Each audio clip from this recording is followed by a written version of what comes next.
گڑھی خدا بخش میں آج سابقہ وزیر اعظم محترمہ بے نظیر بھٹو کی 11ویں برسی ہمیشہ کی طرح دھوم دھام سے منائی گئی۔ تمام مرکزی قیادت بی بی کی برسی منانے نوڈیرو پہنچ گئے۔ سٹیج سجا بی بی کے جانشین اور پیپلز پارٹی کے چیئرمین بلاول بھٹو زرداری نے بی بی کے چاہنے والوں سے خطاب میں جے آئی ٹی رپورٹ کو نہ صرف ماننے سے انکار کیا بلکہ سفید جھوٹ قرار دے کر حکومت پر کڑی تنقید کی۔ اداروں سے لے کر عدلیہ تک سب کی کارکردگی پر سوالیہ نشان لگایا۔ پیپلز پارٹی کے شریک چیئرمین آصف علی زرداری نے حکومت کو ناکوں چنے چبوانے کے لیے میدان عمل میں اترنے کا عندیہ دیا اور اکیلے ہی حکومت سے لڑنے کا اعلان کیا۔ مزے کی بات یہ ہے کہ دونوں باپ بیٹے بی بی کی برسی پر بی بی کو ہی بھول گئے۔ حکومت، اداروں اور عدلیہ پر عتاب نازل کرتے ہوئے اگر دو چار جملے بی بی کی محبت میں بھی بول دیتے تو شاید بی بی کی برسی پر سجے اس پنڈال کا حق ادا ہو جاتا،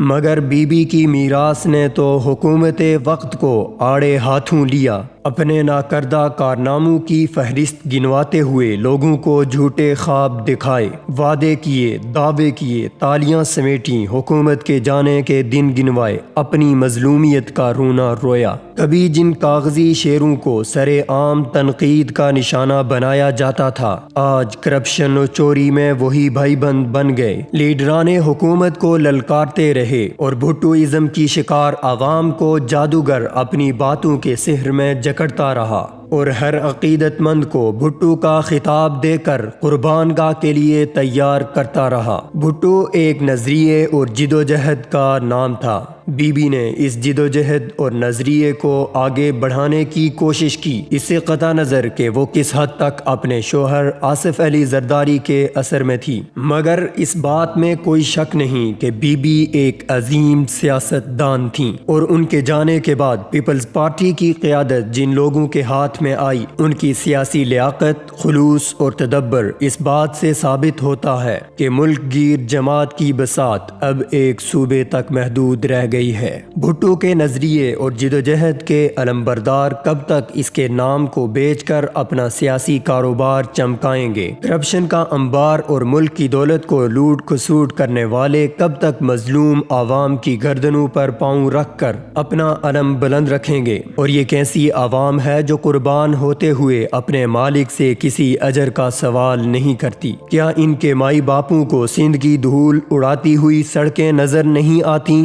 بھوک اور افلاس کے مارے لوگ نہیں دکھائی دیتے؟ تعلیم اور صحت جیسی بنیادی سہولیات کے لیے ترستی عوام نظر نہیں آتی؟ سندھ میں بھٹو نے روٹی، کپڑا اور مکان کا نعرہ لگایا اور بھوکی ننگی عوام اس پرکشش نعرے کے پیچھے سرپٹ بھاگی اور آج تک اسی نعرے کے گرد گھوم رہی ہے۔ اسی نعرے پر کئی دہائیوں سے سیاست کی گئی، ووٹ لیے گئے، کرسیاں خریدی اور بیچی گئیں، سیاست کے داؤ پیچ لڑائے گئے، خواب دکھانے والوں نے دولت کے انبار لگا دیے، مگر خواب دیکھنے والی آنکھوں کو کچھ نہ ملا۔ سیاست کی کامیابی اس میں سمجھی گئی کہ عوام کو اس نعرے میں الجھا کر رکھو، ان کو کوئی سہولت نہ دینا، تعلیم، روزگار کے مواقع، طبی سہولیات، تعمیر و ترقی، کہیں ایسا نہ ہو کہ عوام کو سکھ کا سانس ملے اور وہ یہ سوچے کہ اتنی دہائیوں سے اس کے ساتھ ایک کھیل کھیلا گیا، اس کو تو لوٹنے والے اپنے ہی تھے۔ بھٹو کی سیاست اور اس کو زندہ رکھنے کے لیے ضروری تھا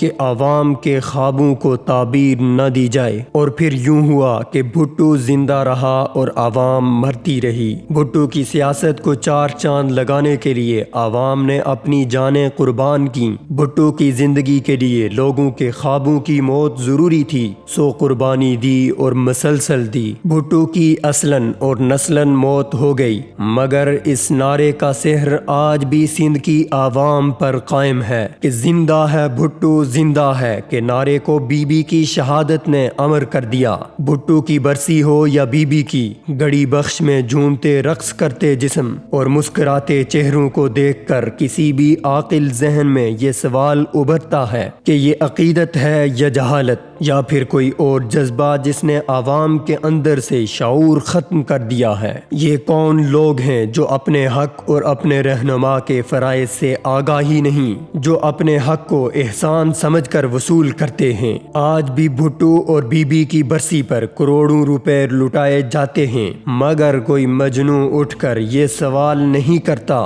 کہ یہ پیسہ جو ہماری قربانی کے عوض ہے، جس میں ہمارا خون پسینہ ہے، جس میں ہمارے صدیوں سے دیکھنے والے خوابوں کا لہو ہے، یہ ہم زندہ لوگوں کے لیے کیوں نہیں؟ وہ جن کا ناطہ اس دنیا سے ٹوٹ گیا، ان کو زندہ رکھنے کے لیے ہم زندہ انسانوں کی قربانی کب تک؟